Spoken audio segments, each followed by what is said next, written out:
Admiral Jessica, Iron Lady, Hayes stood at the panoramic window of Earth Defense Command's Cheyenne Mountain complex, her weathered hands clasped behind her back.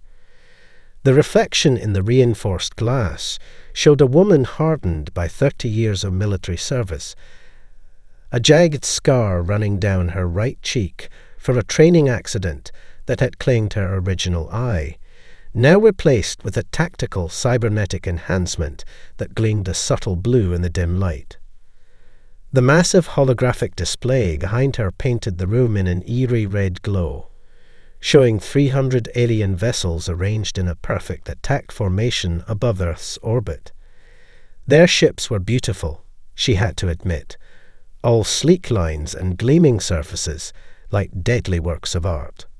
Too beautiful, too perfect. No armor scarring, no visible weapon hard points, no battle damage. These weren't warships. They were parade vessels designed to intimidate primitives. "Play it again," Hayes ordered, her voice carrying the quiet authority that had earned her command of humanity's combined defense forces. The alien transmission flickered to life in the center of the room. Admiral Zextal of the Hegemony stood tall, his iridescent scales shifting in patterns that their xenologists said indicated supreme confidence. People of Earth, the translation matrix rendered his clicks and whistles into English. Your world has been chosen to join the Grand Hegemony. Your primitive technology and limited space presence mark you as suitable candidates for uplifting. Surrender your military assets and submit to hegemony guidance, or face immediate pacification. You have one planetary rotation to comply. Hayes allowed herself a small smile, the kind that had made hardened Marines step back during her days as a battlefield commander. "Lieutenant Rodriguez, patch me through to all command centers, every single one." "Yes, ma'am." "You're live to all 342 Earth military installations, plus the lunar bases and Mars colony." Hayes cleared her throat. "Ladies and gentlemen of Earth's armed forces, I want you to look at what our visitors brought us." She gestured to the tactical display, highlighting the Hegemony fleet. 300 ships, beautiful ships, clean ships. She paused for effect. Ships that have never seen real combat. A low chuckle began to ripple through the communications network. "They brought us exactly what we've been waiting for since we first looked up at the stars and asked ourselves, what if they're hostile?" Hayes continued, her smile growing predatory. "They brought us their best technology, their finest ships, and their complete lack of actual combat experience. And they wrapped it all up in a perfect tactical formation that only works if your enemy follows the same doctrine you do." The chuckles turned into outright laughter. "These fine folks have conquered 100 worlds, or so they claim. Peaceful worlds, primitive worlds, worlds that saw their ships and technology and gave up without a fight." Hayes turned to face the main camera, her cybernetic eye glowing brighter. "But they've never faced humanity. They've never faced a species that spent its entire history preparing for this moment. A species that turned war into an art form, then turned that art into science." She zoomed the tactical display to highlight the Hegemony flagship. "They think we're primitive because we don't have faster-than-light travel. They never stop to ask why we have 3 times as many orbital defense platforms as civilian satellites. They never wondered why every single one of our space stations has military-grade point defense systems. And they certainly never asked themselves why a primitive species has more varieties of anti-spacecraft weapons than civilian spacecraft." The laughter had died down, replaced by the kind of anticipatory silence Hayes recognized from moments before battle. "Ladies and gentlemen, Operation Looking Glass is now in effect. You all know your roles. Let's show the galaxy why humanity's first question about alien life wasn't, Are we alone? But can we win? As confirmations flooded in from command centers worldwide, Hayes turned back to the window, watching the alien fleet glitter like stars against the black. In 12 hours, they expected Earth's surrender. They were about to learn some very expensive lessons about humanity's capacity for war. Major James Ghost Cooper didn't believe in building bases that the enemy could see. That's why the real Sahara Defense Complex lay 2 kilometers beneath the rolling dunes, while its holographic twin sparkled in the desert sun above. He watched the tactical display as 30 hegemony warships descended through the atmosphere, their energy shields blazing against the friction of entry. Quite a show they're putting on, his XO, Captain Sarah Miller, remarked dryly. Those shield effects must be deliberate. No race advanced enough for FTL would have such inefficient atmospheric entry. Cooper nodded, his weathered face illuminated by the underground command center's blue glow. Shock and awe. They're used to primitive species falling to their knees at the first sign of advanced technology. He tapped his console, bringing up the heat signatures of the descending ships. Time to show them how Earth handles uninvited guests. Status report. Railgun batteries 1 through 12 hot and locked. Antimatter catalyzed warheads primed. Holographic projectors operating at 100%. They're buying the fake base completely. Miller's fingers danced across her console. Ground teams report all bunkers sealed. We're ready, sir. The hegemony ships arranged themselves in a perfect hemisphere above the illusory base. Cooper couldn't have asked for a better target formation if he positioned them himself. Their first energy weapon blast lit up the morning sky, a brilliant purple beam that passed harmlessly through the holographic installation. Record everything, Cooper ordered, his voice carrying the calm of a predator about to strike. The eggheads will want to analyze their weapons technology. Execute Operation Thunderclap on my mark. The alien ships fired again, their energy weapons creating a spectacular light show as they destroyed the fake base. Cooper waited, counting the seconds as the hegemony committed more ships to the attack. They were so focused on their target, so certain of their superiority, that they never thought to scan deeper. No. The desert erupted. Dozens of armoured panels disguised as dunes slid aside, revealing the matte black barrels of Earth's latest railgun batteries. Each one was an electromagnetic marvel, capable of accelerating a depleted uranium round to 8% of light speed. The aliens' energy shields were calibrated for deflecting plasma and laser weapons. They never expected solid projectiles moving at relativistic velocities.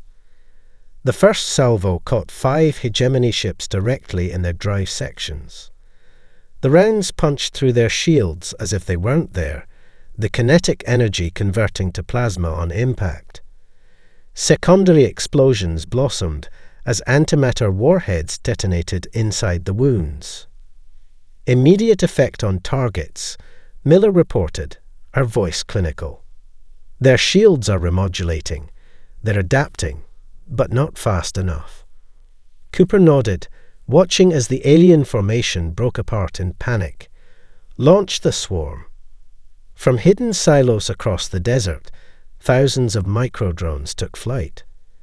Each one was barely larger than a human hand, powered by miniaturized fusion cells and armed with a single gram of antimatter. The hegemony's point defense systems, designed to track large missiles, completely missed the tiny threats until they were already inside their shield perimeters. Sir, we're picking up their communications, Miller announced, a hint of satisfaction in her voice. They're calling for emergency extraction. They can't believe we'd waste antimatter on drone weapons. Send the follow-up to Admiral Hayes, Cooper ordered, watching another alien ship split apart under combined railgun and drone strikes. Message reads, first phase successful. Enemy technological superiority confirmed to be primarily psychological, requesting permission to proceed with Phase 2.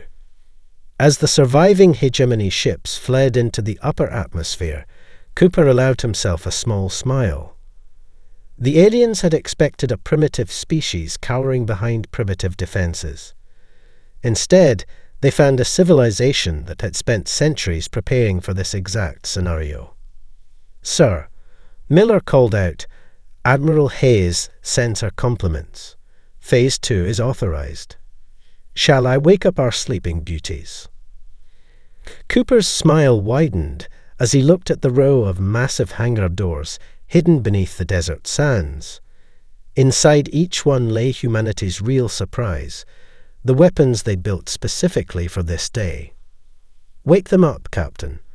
Let's show our visitors why humanity's war machines don't need to look pretty to be deadly." Dr. Marcus "Doc" Reynolds paced before the massive display screen in the War Council chamber, his mismatched socks visible beneath his rumpled uniform, a peculiarity tolerated due to his brilliant mind. The assembled military leadership watched as he pulled up intercepted alien transmissions alongside humanity's vast archive of science fiction and military theory. "Look at this," he said, gesturing to a split screen showing a hegemony ship design beside a sketch from a 1950s pulp magazine. 70 years ago, we imagined what their ships might look like. We theorized their weaknesses. Then we built weapons to exploit those weaknesses before we even knew they existed. Admiral Hayes leaned forward in her chair. "Explain the psychological impact, Doctor. Why are they falling apart so quickly?" Reynolds' eyes lit up with academic fervor. "That's the beautiful part. The hegemony has conquered 100 worlds, yes, but they've never faced resistance. They're like a schoolyard bully who's never been punched back." He pulled up footage from the Sahara battle. "Look at their response to the railguns. Their shields are amazing against energy weapons, but they never conceived that an inferior species would think to use kinetic weapons in space. Because energy weapons are more advanced," General Thompson interjected from his seat at the council table. "Exactly." Reynolds snapped his fingers. "They're so focused on technological superiority that they forgot the basics of combat effectiveness. It's like bringing a lightsaber to a sniper fight. Impressive, but not exactly practical." He switched the display to show intercepted hegemony communications. "Their panic is evident in their language patterns. Listen to this. The primitives are not following standard conquest protocols. They actually have a handbook for conquering worlds, and we're not following their script." The room filled with dark chuckles. "But here's the real kicker," Reynolds continued, pulling up Earth's military history. "Humanity has fought itself in every conceivable way. Jungle warfare, urban combat, guerrilla tactics, electronic warfare, psychological operations. We've perfected these arts through centuries of conflict. The hegemony. They spent the last 1,000 years conducting what amount to military parades." He'd highlighted specific battles from human history. "Vietnam taught us about asymmetric warfare. The World Wars showed us industrial-scale combat. The Cold War gave us proxy conflicts and deterrence theory. Every single human conflict added to our combat doctrine.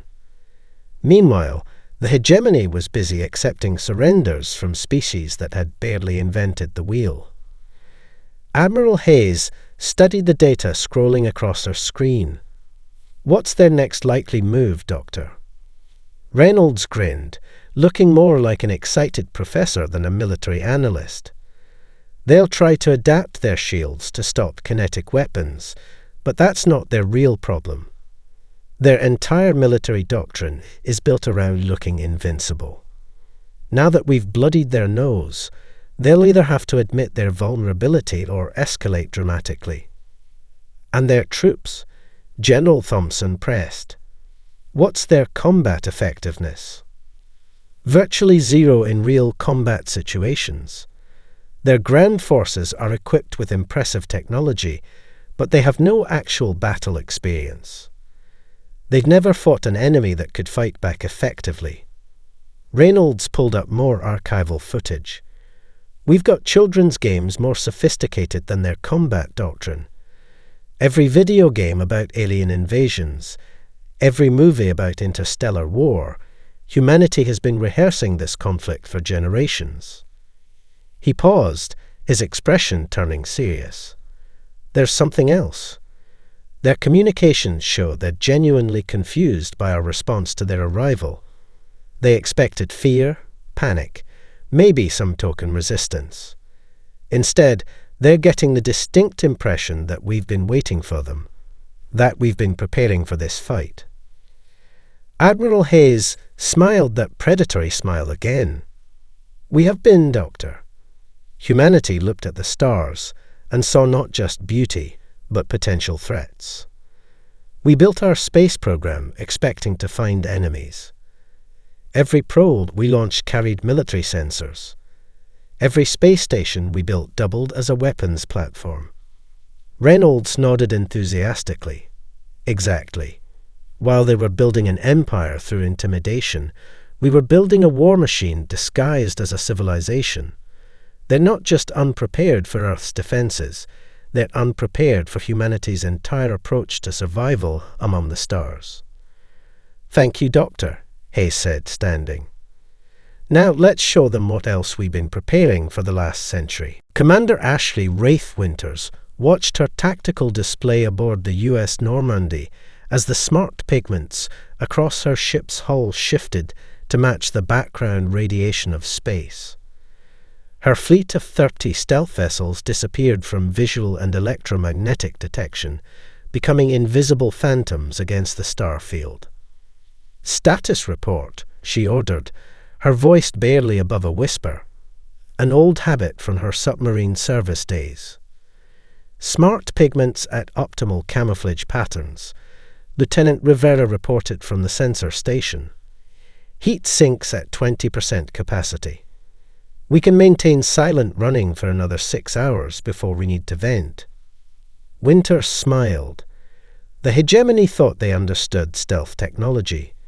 They'd even bragged about their cloaking devices in their initial broadcasts. But they'd never encountered a species that had learned stealth from hunting each other beneath ocean waves, in dense jungles, and across Arctic wastes. "Signal the fleet," she commanded. "Execute Operation Shadow Dance. Target Package Alpha." The Normandy's bridge crew moved with practiced precision. They drilled this thousands of times in simulation, but now they were hunting real prey. A hegemony patrol fleet hung in high orbit, searching for Earth's primitive spacecraft. They were about to learn why humans wrote horror stories about the dark. "Enemy fleet maintaining standard search pattern," Rivera announced. "Their active sensors are broadcasting like a lighthouse. They have no concept of passive detection." Winters watched as her fleet split into 3 wolf packs, each taking position around the alien formation. The hegemony ships were arranged in a perfect defensive sphere, which would have been excellent against enemies they could see. Launch Phantom drones. Dozens of small drones detached from each stealth ship, their own smart pigments active. They began broadcasting false sensor returns, creating ghostly echoes of ships that didn't exist. The hegemony fleet immediately responded, their formation shifting to track the phantom targets. "They're following the ghosts," Winters grinned. "Time to show them the monsters are real. All ships, weapons free. Execute attack pattern Kraken." The first indication the hegemony had of actual danger was when the US Harbinger decloaked less than a kilometre from their command ship. The alien vessel's shields were configured to stop long-range energy weapons. They never expected a human ship to get close enough for point-blank kinetic strikes. First blood confirmed, Rivera reported as the alien command ship's engine section erupted in a spectacular explosion. Enemy fleet is splitting up to chase phantom signatures. Winters watched as chaos engulfed the hegemony formation. Her ships appeared and disappeared like vengeful spirits, striking from impossible angles before vanishing again. The alien ships fired wildly at sensor ghosts, while real threats slipped past their defenses. "Ma'am, they're activating their own cloaking devices," Rivera called out. "But they're still broadcasting active sensors. They don't understand the concept of passive detection at all." "Of course they don't," Winters replied, ordering another attack run. "They've never had to hunt enemies who could hide. Signal all ships. Switch to Predator protocols." The human fleet's tactical networks came alive with data from passive sensors, radiation signatures, gravitational distortions, minute temperature variations. The same techniques they perfected hunting nuclear submarines now serve to track cloaked alien ships. "Their cloaking technology only works against active scanning," Rivera confirmed. "They're completely blind to our approach vectors." Winters watched as another alien ship died, split open by concentrated fire from 3 different directions. Send to Admiral Hayes. "The darkness belongs to humanity. Enemy fleet experiencing total tactical breakdown. Request permission to pursue survivors." The response came quickly. Permission granted. Show them why Earth's predators rule the night. As our fleet moved in for the kill, Winters reflected on the irony. The hegemony had conquered 100 worlds by being the most advanced civilization in known space. But they'd never faced a species that had spent its entire history learning to hunt in the dark, to strike from shadows, to turn invisibility into an art form. "All ships," she broadcast. "Let's remind them why humans have always feared what lurks in the darkness. Because we know, better than any species in the galaxy, that the most dangerous predators are the ones you never see coming." Lieutenant Colonel Jack Banshee Morrison stood in the U.S. Valkyrie's Psychological Warfare Center, his scarred hands moving across the holographic audio mixer like a conductor before an orchestra. Around him, banks of quantum computers processed centuries of human psychological research on fear, trauma, and combat stress. "Time to educate our visitors about human culture," he grinned, his voice carrying the gravel of someone who'd spent too many years shouting over artillery fire. "Deploy our special playlist." The massive speakers built into the Valkyrie's hull began their performance. Wagner's Ride of the Valkyries thundered across space, transmitted on frequencies the hegemony used for ship-to-ship communication. Behind him, Dr. Elena Rodriguez, his chief psychologist, monitored alien communication patterns. "Their command structure is already destabilizing," she reported, excitement creeping into her professional tone. "They've never encountered psychological warfare before. Their species evolved from hive-minded ancestors. They have no cultural context for individual combat trauma." Morrison nodded, switching the audio feed to ancient war drums mixed with modern heavy metal. The combination had been carefully chosen after months of studying alien auditory response patterns. Launch the visual package. The Valkyrie's electronic warfare suite came alive, hacking into alien display systems. Every screen on their ships began showing carefully selected scenes from humanity's most terrifying war films, interspersed with actual footage from Earth's bloodiest battles. "Incoming transmission from the enemy flagship," Rodriguez announced. They're asking if we're demons." Morrison's laugh echoed through the command center. "Oh, they haven't seen demons yet. Initiate Phase 2. Show them why humans invented horror as a genre."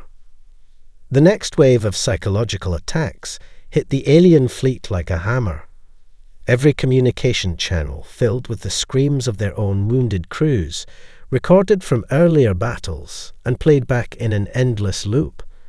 The video feeds switched to scenes from horror movies, carefully edited to match alien physiological fear responses.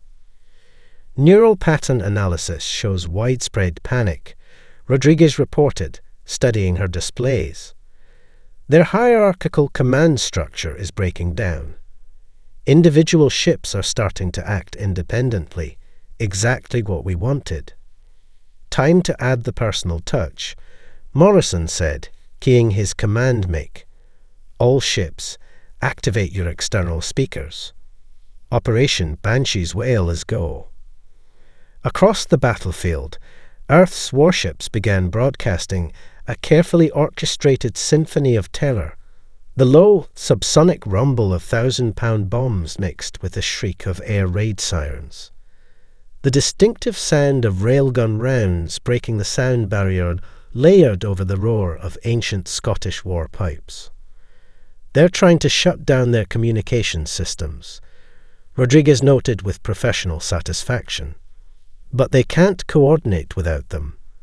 Their entire military doctrine relies on constant contact with their command structure.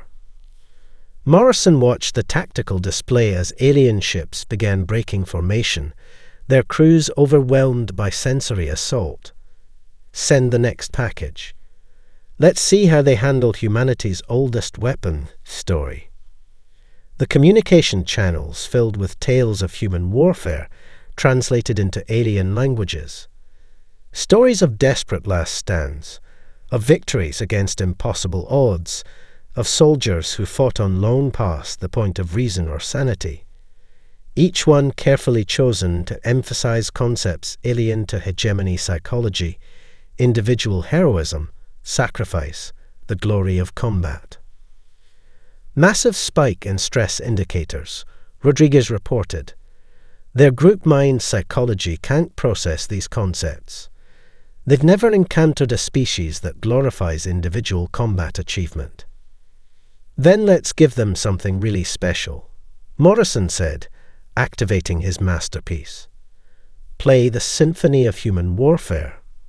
The quantum computers combined everything at once, the thunder of artillery, the battle cries of 1,000 cultures, the rhythmic chants of ancient warriors, all layered over the sound of humanity's most powerful weapons. The result was both music and anti-music, a controlled chaos that spoke to something primal in any species that evolved from predators. "Sir," Rodriguez called out, her voice tight with excitement, "the enemy fleet. They're retreating. Their command structure has completely collapsed." Morrison smiled, watching the alien ships flee in disarray. "Send to Admiral Hayes. The enemy has learned why humans say war is hell, and we're the demons they never believed in." Captain Diana Calculator Rodriguez stood amid the holographic data streams, floating in the U.S. Enterprise's Tactical Analysis Center, her cybernetic data interface pulsing with a soft blue light at her temple. Numbers, battle footage, and performance metrics swirled around her like a digital storm. "Show me their shield harmonics again," she commanded, and the AI brought forward the relevant data streams. "Highlight structural stress points during kinetic impacts." The holographic display zoomed in on a hegemony warship as it was struck by railgun fire.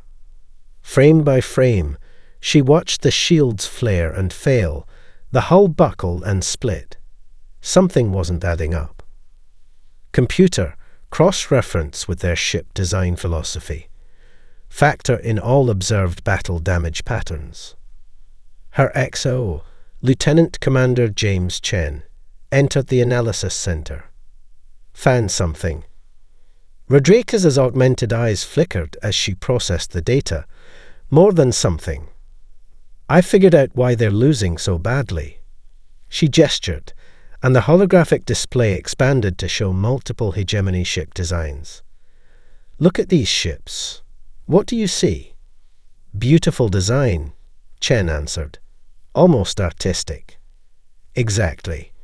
Rodriguez highlighted specific sections of the alien vessels. These ships weren't built for war, they were built for intimidation. Every system, every component is designed to look advanced and impressive. But underneath, she peeled away the outer layers of the holographic ship.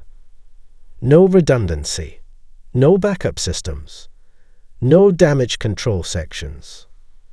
The implications hit Chen like a physical blow. They never expected to actually fight. Their entire military doctrine is based on technological superiority. Rodriguez continued, pulling up more battle data. They spent centuries convincing themselves that advanced technology equals combat effectiveness. But humanity? She split the display to show Earth vessel schematics. We built our ships like we build everything, expecting them to break. The holographic display shifted to show the U.S. Enterprise's internal layout. Triple redundant systems, armored bulkheads, multiple backup bridges, distributed power networks, and manual overrides for every critical system. Our ships are ugly by their standards, Rodriguez said, highlighting the practical, brutalist design of Earth vessels. We built them to take a punch and keep fighting. The hegemony. They built theirs to look pretty in victory parades. New data streamed in from the ongoing battles. Rodriguez's cybernetics processed it instantly, adding to her analysis. Look at their response to damage. Their crews don't even have proper damage control training. Why would they? Their shields were supposed to be impenetrable. Send this to command, Chen ordered. This could change everything. Rodriguez was already composing the report, her augmented mind formatting the data for tactical distribution. It gets better. Their entire fleet uses standardized designs. Once we find a weakness in one ship, we can exploit it in all of them, Chen finished, understanding dawning on his face. Exactly. Humanity learned the hard way, through centuries of warfare, that every system needs backups, every critical component needs redundancy, every crew member needs to know how to fight their ship while it's falling apart around them. She brought up footage from their latest encounters. The hegemony's crews abandon ship at 30% damage. Our crews fight on until their ships are literally breaking apart. A priority alert flashed across her consciousness. New battle data incoming. Rodriguez's eyes widened as she processed it. They're pulling back, she announced. All across the system. Their crews are refusing to engage unless they have overwhelming numerical superiority. And even then, she displayed the latest combat footage. They're hesitating, second-guessing their tactics, breaking formation at the first sign of serious resistance. Chen studied the tactical display. They're not just losing the battle. They're losing their entire military philosophy, Rodriguez finished. Everything they believed about technological superiority, about their right to rule space, it's crumbling. And the worst part? For them. A fierce grin spread across her face. We're just getting started. Our ships may be ugly, but they're built to last. Their ships are pretty, and pretty ships don't win wars. General Michael Steele Thompson sat at the massive oak table in the Geneva Peace Conference Room, centuries of human diplomatic history hanging on the walls around him. Across the table, the hegemony delegation tried to maintain their dignity despite their obvious discomfort. Their once pristine ceremonial armor now showed signs of hasty repair. Let's be clear, Thompson said, his voice carrying the quiet authority of someone who had won wars through both force and diplomacy. This isn't a negotiation for Earth's surrender. This is a negotiation to prevent your civilization's complete military collapse. Ambassador Zextol's scales shifted in patterns that the xenopsychologists identified as extreme distress. The hegemony has ruled space for 1,000 years. We have conquered. You have intimidated, Thompson interrupted, laying out a holographic display of the past week's battles. There's a difference.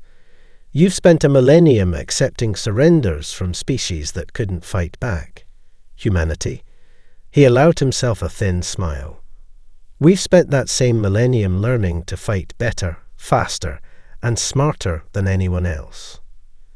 The human delegation's AA projected casualty figures into the air between them. The numbers told a brutal story. 300 hegemony ships reduced to less than 50 in just 7 days. No human capital ships lost. Impossible. One of the alien advisors chittered. Your technology is inferior. Your species is younger. You should not be capable of this. Commander Ashley Winters, freshly arrived from her successful hunting operation, stepped forward. We hid our ships in the darkness between stars and struck without warning, just like our ancestors hid in the jungle canopy.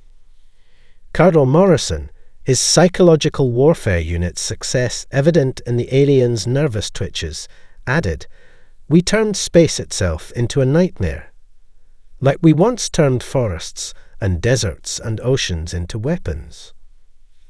And now, Thompson continued, we're offering you something your species has never truly understood, the opportunity to learn from defeat.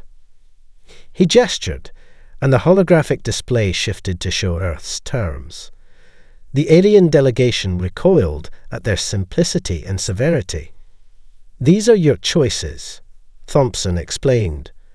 First, recognize Earth's complete independence and sovereign space.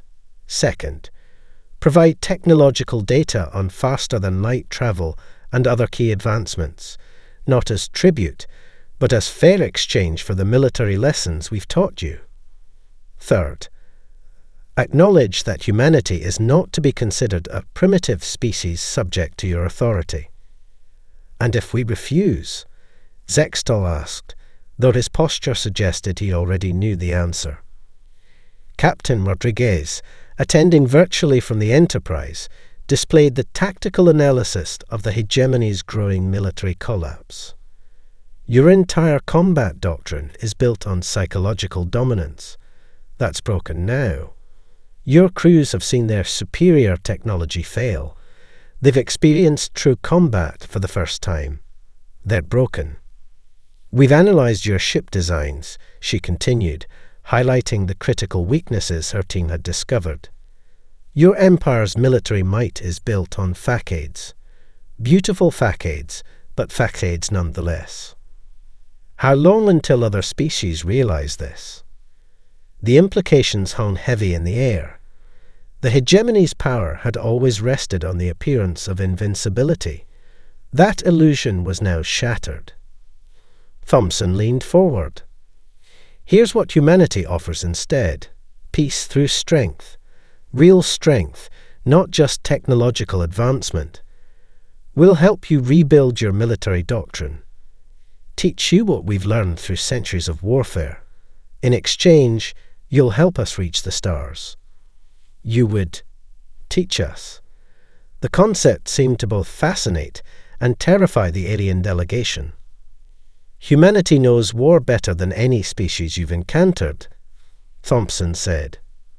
But we also know peace, real peace, the kind that comes from mutual respect and understanding, not from fear and intimidation. He stood, his full height impressive even to the taller aliens. You came to Earth expecting to find primitives you could intimidate into submission. Instead, you found warriors who could teach you about true combat effectiveness. The question is, are you wise enough to learn? The alien delegation conferred briefly before Zextol spoke, his voice carrying a new tone, respect. We accept your terms, General Thompson. The hegemony acknowledges humanity as equals. Perhaps, perhaps even as teachers. Thompson's smile was both diplomatic and predatory. Then let's begin your first lesson in how humanity makes peace, with honor, strength, and the understanding that true power comes from being ready for war while striving for peace. Admiral Jessica Hayes stood before the Galactic Council's massive chamber, her dress uniform adorned with both human medals, and now the newly created Interstellar Combat Excellence Citation. The gathered representatives of 1,000 worlds watched in tense silence as she prepared to deliver humanity's first address to the assembled galaxy. Behind her, a holographic display showed the reconstruction of the Hegemony fleet, now being rebuilt under human military advisors. The ships were less beautiful, more practical, with visible weapon hardpoints and armor plating. Like their creators, they were learning to value function over form. Distinguished representatives, Hayes began, her cybernetic eye scanning the crowd, reading the subtle signs of fear, curiosity, and respect. 1 month ago, the Hegemony came to Earth expecting to find primitives. They found warriors instead. Today, I stand before you not to boast of victory, but to offer a warning and a promise. She gestured, and the holographic display shifted to show scenes from the brief but decisive conflict. The council members watched in stunned silence as Earth's forces systematically dismantled what they had always believed to be the galaxy's most powerful fleet. Humanity does not seek war, Hayes continued, her voice carrying to every corner of the chamber. We perfect it, study it, prepare for it, precisely because we understand its cost. Every advance in our technology, every breakthrough in our sciences, came with the question, how do we defend against this? How do we survive this? Captain Rodriguez's tactical analysis appeared next, showing the fundamental differences between human and hegemony military philosophy. We built ugly ships because beautiful ships die in real combat. We created redundant systems because backup plans need backup plans. We trained for failure because victory often belongs to whoever fails better. The display shifted to show the new joint human hegemony training exercises. But we also learned something else through our history of conflict. The best warriors are often the strongest advocates for peace, because we know, better than most, what war truly costs. Commander Winter's stealth fleet appeared next, now teaching hegemony crews the art of tactical invisibility. We turned space itself into a weapon because Earth's forests and oceans taught us that survival often means becoming one with the darkness. We mastered electronic warfare because we learned that modern battles are fought with information as much as weapons. Carol Morrison's psychological warfare demonstrations followed, showing how human understanding of combat stress was revolutionizing alien military training. We weaponized fear itself, not because we love terror, but because we understand it. Every horror humanity has imagined, we've also imagined defending against. The Hegemony's report to this council called us demons of war, Hayes noted, allowing herself a small smile. They weren't entirely wrong. But they missed the crucial point. Humanity's demons are chained by choice, not necessity. We perfect warfare precisely so we can avoid using it. She straightened, her voice taking on a commanding tone that made even the eldest council members sit up straighter. As of today, Earth is establishing the Interstellar Defense Academy. Any species that wishes to learn what we know about warfare, defense, and the delicate art of maintaining peace through strength is welcome to attend. The chamber erupted in murmurs as Hayes continued. Because the galaxy should understand this fundamental truth, humanity doesn't wage war to dominate. We don't perfect combat to conquer. We master violence precisely so we can better preserve peace. She gestured to the hegemony representatives, who now sat with their human military advisors. Ask your colleagues what they learned in their brief war with Earth. They'll tell you that humanity doesn't just fight differently. We think differently. We prepare for the worst while working for the best. We imagine horrors specifically so we can defend against them. Hayes's final words echoed through the chamber like a prophecy. The galaxy now knows humanity as warriors. Let it also know us as teachers, allies, and guardians of a peace built not on fear of the strong, but on respect between equals. Because while humanity stands ready for war, we will always strive for peace, a peace protected by the knowledge that we can defend it. As she concluded, the chamber sat in profound silence before erupting into thunderous applause. The galaxy had learned what the hegemony discovered the hard way. Humanity's greatest weapon wasn't their technology or tactics. It was their understanding that true peace comes only from being truly prepared for war.